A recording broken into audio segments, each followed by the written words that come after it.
Moscow's skies were thrown into chaos on Sunday afternoon after a sudden wave of Ukrainian drone activity forced the complete shutdown of all 4 international airports serving the Russian capital.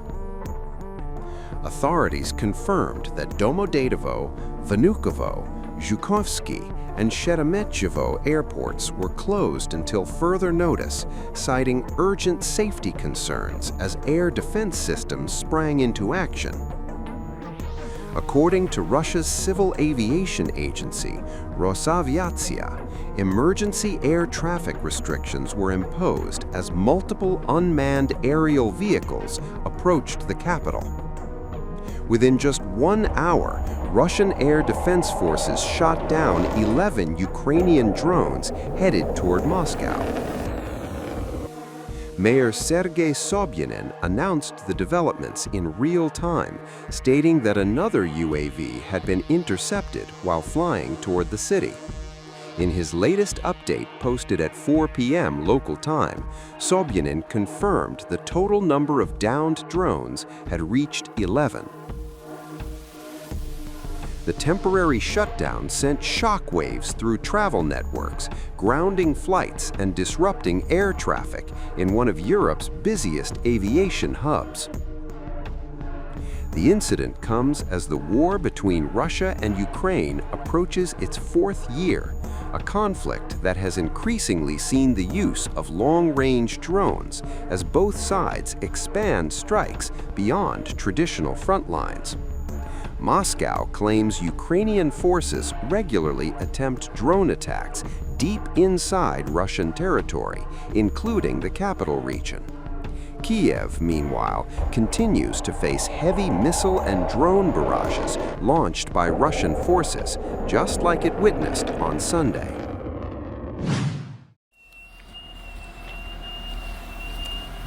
Russia unleashed dozens of strike drones and a barrage of ballistic and cruise missiles on Sunday, targeting the nation's fragile energy grid and cities already scarred by nearly 4 years of war.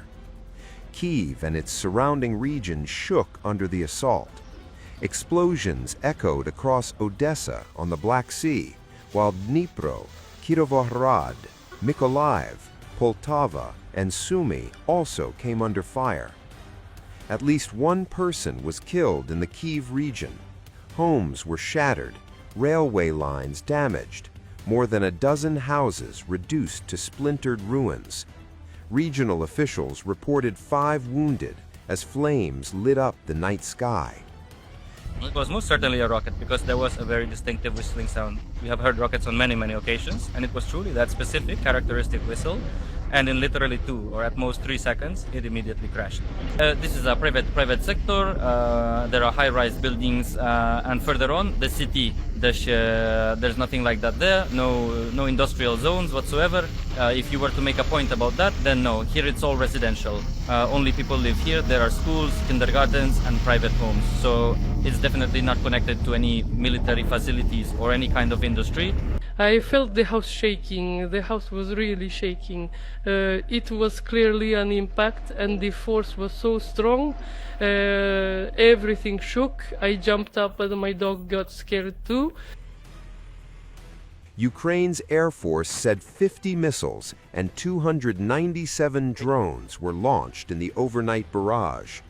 Air defenses intercepted 33 missiles and neutralized 274 drones, but others broke through. Energy facilities burned. Residential districts were hit. I couldn't run out through the window because the ceiling had fallen and I was barefoot. And the stairs to the first floor were all covered by the fallen ceiling, shattered. But anyway, I somehow managed to get out. And then I saw that the house was on fire. I was in such a shock, and even now it still feels to me like I'm dreaming. My husband is even having a complete meltdown. But I, on the other hand, am just completely numb. I can't process anything at all. Well, that's the situation, you see. Thank goodness the people right here in these houses, they all survived. A young girl, a teenager. was screaming so loudly, just running. It was right here when I stepped outside that I saw it. Look, just look at this genocide. Just look at what's going on here. There seems to be no end to this. It just keeps going. And where is the rest of the world looking? I understand Europe is helping us. We are truly grateful to them. But still, some measures must be taken, such as to stop him. But these measures aren't being taken. Everything is superficial, just somehow. And they're even buying things from him. I don't know, I'm in shock. First and foremost, it's not just about this, but what's happening in the world. How does the world look at this? How people are degraded, children, homes destroyed, people left to freeze. I don't know. During the night, there was a whistle. Then I was thrown onto my back. A concrete slab landed on me, and underneath that slab was my younger son. The entire house was already on fire. A woman was running down from the second floor. My mom also runs out. We are naked, running out barefoot. I realized that I've been crushed. I tried to get out from under the slab, pushing off everything that had fallen on me. Then the neighbors quickly ran over. We lifted the heavy slab, pulled out the little one, and ran out naked into the street. The target, President Volodymyr Zelenskyy said, was clear: the energy sector, the lifeline of a nation enduring winter and war. Moscow continues to invest in strikes more than in diplomacy, he declared, noting that in just 1 week, Russia launched more than 1,300 drones, 1,400 guided bombs, and 96 missiles. Russia denies deliberately targeting civilians, claiming infrastructure strikes weaken Ukraine's war effort. Kyiv insists the aim is to break the will of its people. Meanwhile, as smoke rose in the east and south, tragedy struck in the west. In Lviv, near midnight, homemade explosive devices detonated after police responded to a suspected shop break-in. 1 officer was killed, 24 others were wounded. Mayor Andriy Sadovy called it terrorism. Authorities say a suspect has been detained, but questions remain about motive and coordination.